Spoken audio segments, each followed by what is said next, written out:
في القلب مشاعر أخفيها قد أشرقت الشمس عليها عن خطط لم أعبأ فيها ستكون بأيامي فرقا فحياتي قبل الحلقات تيه بضياع بشتاتي. Berbicara tentang fakta di dalam Al-Quran memang selalu menarik. Sebab apa yang telah dijelaskan di dalam Al-Quran adalah fakta yang bisa dibuktikan. Ya, semuanya, bahkan penciptaan manusia di dalam Al-Quran adalah yang paling sempurna dan paling lengkap penjelasannya. Kalau kata subscriber saya yang paling setia, Mbak Gerda Moko Ginta, dia mengatakan kalau Al-Quran berbicara tentang proses penciptaan manusia di dalam kandungan, ya kalau kitab lain itu berbicara gimana cara bikin anak, tutorial bikin anak. Hahaha, ya hanya mengutip, tapi memang benar sih. Itu benar, faktanya begitu. Jadi baiklah, kembali. Di dalam Al-Quran ada kalimat al-barru dan al-bahru. Ada daratan dan ada lautan. Ada 32 ayat di dalam Al-Quran menyebutkan tentang lautan, dan ada 13 ayat di dalam Al-Quran yang berbicara tentang daratan. Ini sangat menarik, sebab 32 ditambahkan 13 hasilnya adalah 45. Kalau dibagikan, maka 32 adalah 71,11% dari 45, dan 13 adalah 28,22% dari 45. Ini bukan hitungan sembarangan loh mas bro. Tapi bumi kita ini tersusun dengan daratan dan lautan, yang ternyata daratan bumi kita ya hanya 28,88% dan lautan itu 71,11%, sama dengan hasil pembagian ayat Al-Quran tadi. Apakah ini sebuah kebetulan? Ingat baik-baik, tidak ada kata kebetulan dalam kamus ilmiah. Ente kalau nggak percaya, silahkan bikin skripsi tentang bagaimana dunia ini tercipta. Lalu kesimpulan skripsi ente adalah dunia ini tercipta karena sebuah kebetulan. Saya jamin ente nggak akan lulus sampai lebaran jangkrik. Ya kalau ada dosen yang meluluskan ente dengan skripsi itu, ya saya jamin tuh dosen juga lulusan nyogok pakai duit. Lah kenapa begitu? Sebab saya sendiri adalah seorang dosen dan saya tidak pernah mendapati kata kebetulan disebut sebagai ilmiah.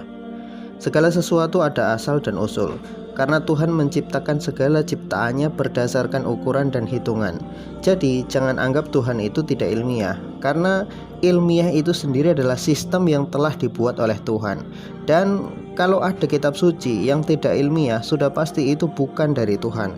Ya contoh misalkan ada kitab suci mengatakan siang dan malam itu sudah ada sebelum matahari itu sendiri, ya sudah pasti ini bukan firman Tuhan. Ya masa iya Tuhan ngelantur? Kan tidak mungkin banget gitu loh. Susunan ayat-ayat Al-Quran telah disusun oleh Allah Subhanahu wa Ta'ala dalam sebuah rumus-rumus ilmiah yang bisa dibuktikan kebenarannya. Perbandingan ayat yang berbicara lautan ada 32 dan ayat yang berbicara tentang daratan ada 13. Ini bukan sebuah kebetulan, tapi ini sebuah hitungan dari Tuhan yang menciptakan alam semesta, Tuhan yang menciptakan daratan dan lautan, sehingga dia tahu jumlah dan ukuran apa yang dia ciptakan. Maha besar Allah Subhanahu wa Ta'ala dan maha benar Allah Subhanahu wa Ta'ala dengan segala firman-Nya. Kemudian kebenaran Al-Quran tentang lautan bukan hanya sekedar hitungan dan komposisinya yang pas, tapi Al-Quran pun menjelaskan lautan beserta misteri-misteri di dalamnya dengan sangat pas. Contoh ketika Allah Subhanahu wa Ta'ala menyebutkan bahwa Allah memisahkan dua lautan yang saling bertemu, tapi keduanya tidak bisa menyatu, seolah-olah keduanya itu terhalang dinding yang tidak terlihat. Sebagaimana firman Allah Subhanahu wa Ta'ala, marajal bahraini yaltaqiyan bainahuma barzakhul la yabghiyan. Dialah Allah yang memisahkan dua lautan yang saling bertemu, seolah-olah di antara keduanya ada dinding yang membuat keduanya tidak bisa menyatu. Dulu ayat ini sering diolok-olok orang kafir karena aneh dan tidak masuk akal. Susu dan air saja bisa menyatu, apa iya lautan yang sama-sama air tidak bisa menyatu? Logikanya bagaimana? Ya kalau zaman dulu wajar manusia tidak punya pengetahuan tentang hal itu. Mereka tidak menemukan fakta-faktanya. Namun ketika lautan ini benar-benar ditemukan, maka yang terjadi semua orang berbondong-bondong memberikan pujian kepada Al-Quran. Dulu dihina, sekarang dipuja-puja karena isinya benar.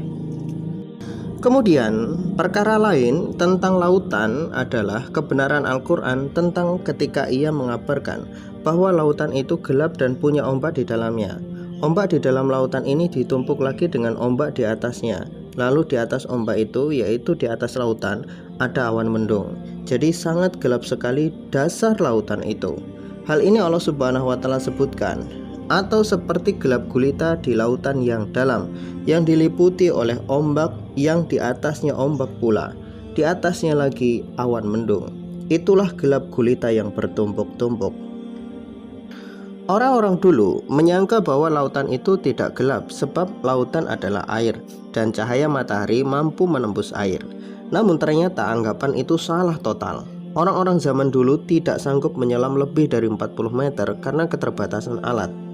Setelah alat-alat selam dibuat, barulah manusia tahu bahwa lautan itu sangat gelap, semakin dalam semakin gelap. Dan lebih mencengangkan lagi adalah bahwa lautan itu mempunyai internal wave atau ombak di dalam laut. Ombak ini tidak terlihat oleh mata, tetapi ombak ini sangat kuat dan mempunyai gelombang yang sangat unik. Jadi ternyata ombak yang ada di atas laut itu hanyalah bagian kecil dari ombak laut itu sendiri. Ombak yang sebenarnya adalah internal wave, ombak yang bertumpuk-tumpuk sama seperti yang dijelaskan di dalam Al-Quran. Masya Allah, Maha benar Allah Subhanahu wa Ta'ala dengan segala firman-Nya. Wallahu a'lam bishawab. Semoga bermanfaat.